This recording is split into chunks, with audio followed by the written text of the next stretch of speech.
पुन्हा एकदा दत्ता माझे सहकारी आपल्यासोबत जोडले गेले, त्यांच्याकडे आपण जाणार आहोत. दत्ता, थोड्याच वेळात आता कोर्टात हजर केलं जाईल वाल्मिक कराडला. नक्कीच सौरभ, वाल्मिक कराड यांची 20 ते 25 मिनिटे आरोग्य तपासणी झाल्यानंतर वाल्मिक कराड यांना घेऊन जाणारा पोलिसांच्या गाड्यांचा ताफा जो आहे तो सध्या केजच्या मुख्य चौकात दाखल झालेला आहे. मुख्य चौकातून पुढे गेल्यानंतर डाव्या बाजूला केज पोलीस स्टेशन आहे, तर उजव्या बाजूला जिल्हा व सत्र न्यायालय आहे. त्या ठिकाणी पावसकर न्यायालयामध्ये वाल्मिक कराड यांना हजर केलं जाणार आहे. हा जो ताफा आहे तो सध्या जिल्हा न्यायालयाच्या जवळ पोहोचलेला आहे. केज शहरामध्ये काही काळ तणावाचं वातावरण झालं होतं. सगळे लोक जे आहे ते सौम्य स्वरूपाचा लाठीचार्ज करून पोलिसांनी पांगवलेले आहेत. आणि आपण रस्त्याच्या कडेची बाजारपेठ जर बघितली तर ती बाजारपेठ सुद्धा बंद करण्यात आलेली आहे. वाल्मिक कराड यांना घेऊन जाताना कुठलाही अनुचित प्रकार घडू नये यासाठी ही सगळी बाजारपेठ बंद करण्यात आलेली आहे.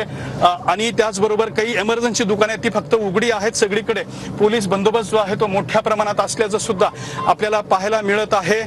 एक तणावाचं वातावरण केजमध्ये आज निर्माण झालं होतं. आता वाल्मिक कराड काही क्षणामध्ये केज न्यायालयामध्ये हजर झालेले असतील. या ठिकाणी केज पोलीस, बीड पोलीस, त्याचबरोबर सीआयडीचे सुद्धा पोलीस मोठ्या प्रमाणात तैनात करण्यात आलेले आहेत. 4 ते 5 पोलीस गाड्यांचा ताफा घेऊन वाल्मिक कराड यांना जिल्हा न्यायालयामध्ये सुरुवातीला खरं तर त्यांना पोलीस स्टेशनमध्ये घेऊन जाण्याची सुद्धा शक्यता व्यक्त केली जात होती. आणि आरोग्य तपासणी जी आहे ती आरोग्य तपासणी पूर्ण झाल्यामुळे आता वाल्मिक कराड यांना थेट जिल्हा न्यायालयात नेणार असल्याची सुद्धा माहिती आहे.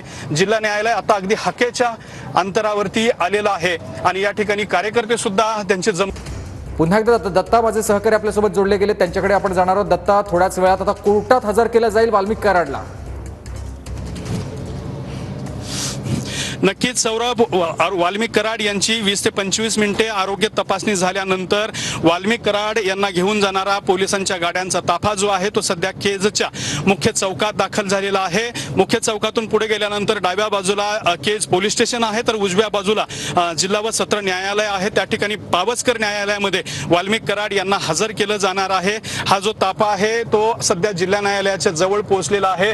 केज शहरामध्ये काही काळ तणावाचं वातावरण झालं होतं. सगळे लोक जे आहे ते सौम्य स्वरूपाचा लाठीचार्ज करून पोलिसांनी पांगवलेले आहेत. आणि आपण रस्त्याच्या कडेची बाजारपेठ जर बघितली तर ती बाजारपेठ सुद्धा बंद करण्यात आलेली आहे. वाल्मिक कराड यांना घेऊन जाताना कुठलाही अनुचित प्रकार घडू नये यासाठी ही सगळी बाजारपेठ बंद करण्यात आलेली आहे. आणि त्याचबरोबर काही इमर्जन्सी दुकाने ती फक्त उघडी आहेत. सगळीकडे पोलीस बंदोबस्त जो आहे तो मोठ्या प्रमाणात असल्याचं सुद्धा आपल्याला पाहायला मिळत आहे. एक तणावाचं वातावरण केजमध्ये आज निर्माण झालं होतं. आता वाल्मिक कराड काही क्षणामध्ये केज न्यायालयामध्ये हजर झालेले असतील. या ठिकाणी केज पोलीस, बीड पोलीस, त्याचबरोबर सीआयडीचे सुद्धा पोलीस मोठ्या प्रमाणात तैनात करण्यात आलेले आहेत. 4 ते 5 पोलीस गाड्यांचा ताफा घेऊन वाल्मिक कराड यांना जिल्हा न्यायालयामध्ये सुरुवातीला खरं तर त्यांना पोलीस स्टेशनमध्ये घेऊन जाण्याची सुद्धा शक्यता व्यक्त केली जात होती. आणि आरोग्य तपासणी जी आहे ती आरोग्य तपासणी पूर्ण झाल्यामुळे आता वाल्मिक कराड यांना थेट जिल्हा न्यायालयात नेणार असल्याची सुद्धा माहिती आहे. जिल्हा न्यायालय आता अगदी हाकेच्या अंतरावरती आलेलं आहे आणि या ठिकाणी कार्यकर्ते सुद्धा त्यांचे जमलेले आहेत. मात्र त्यांना वेगवेगळ्या गल्ल्यांमध्ये पोलिसांनी थांबवून ठेवलं आहे. आता आपण बघू शकताय की वाल्मिक कराड यांना केज पोलीस ठाण्यामध्ये नेण्यात आलेलं आहे. हे केज पोलीस ठाणे आहे आणि इथं ह्या सगळ्या गाड्या ज्या आहेत त्या आलेल्या आहेत. केज पोलीस ठाण्यामध्ये वाल्मिक कराड यांना आणण्यात आलेलं आहे.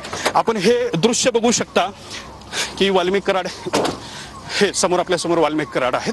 त्यांना केज पोलीस ठाण्यामध्ये आणण्यात आलेलं आहे. केज पोलीस ठाण्यामध्ये सुद्धा या ठिकाणी त्यांच्या अटकेची प्रक्रिया जी आहे ती काही काळ पूर्ण केली जाऊ शकते आणि त्यानंतर त्यांना जिल्हा न्यायालयामध्ये दाखल केलं जाऊ शकतं. मोठा पोलीस बंदोबस्त आहे. वाल्मिक कराड यांना पोलीस स्टेशनमध्ये नेण्यात आलेलं आहे. त्या ठिकाणी त्यांच्या अटकेची जी प्रक्रिया आहे ती पूर्ण करून इथली सगळी जी कागदपत्र आहेत ती सुद्धा पूर्ण केली जातील आणि त्यानंतर त्यांना जिल्हा न्यायालयामध्ये हजर केलं जाणार आहे.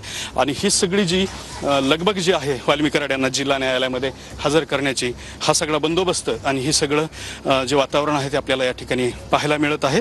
वाल्मिक कराड हे साधारणपणे 20 दिवस फरार होते. त्यानंतर त्यांनी स्वतः सरेंडर केलेलं आहे.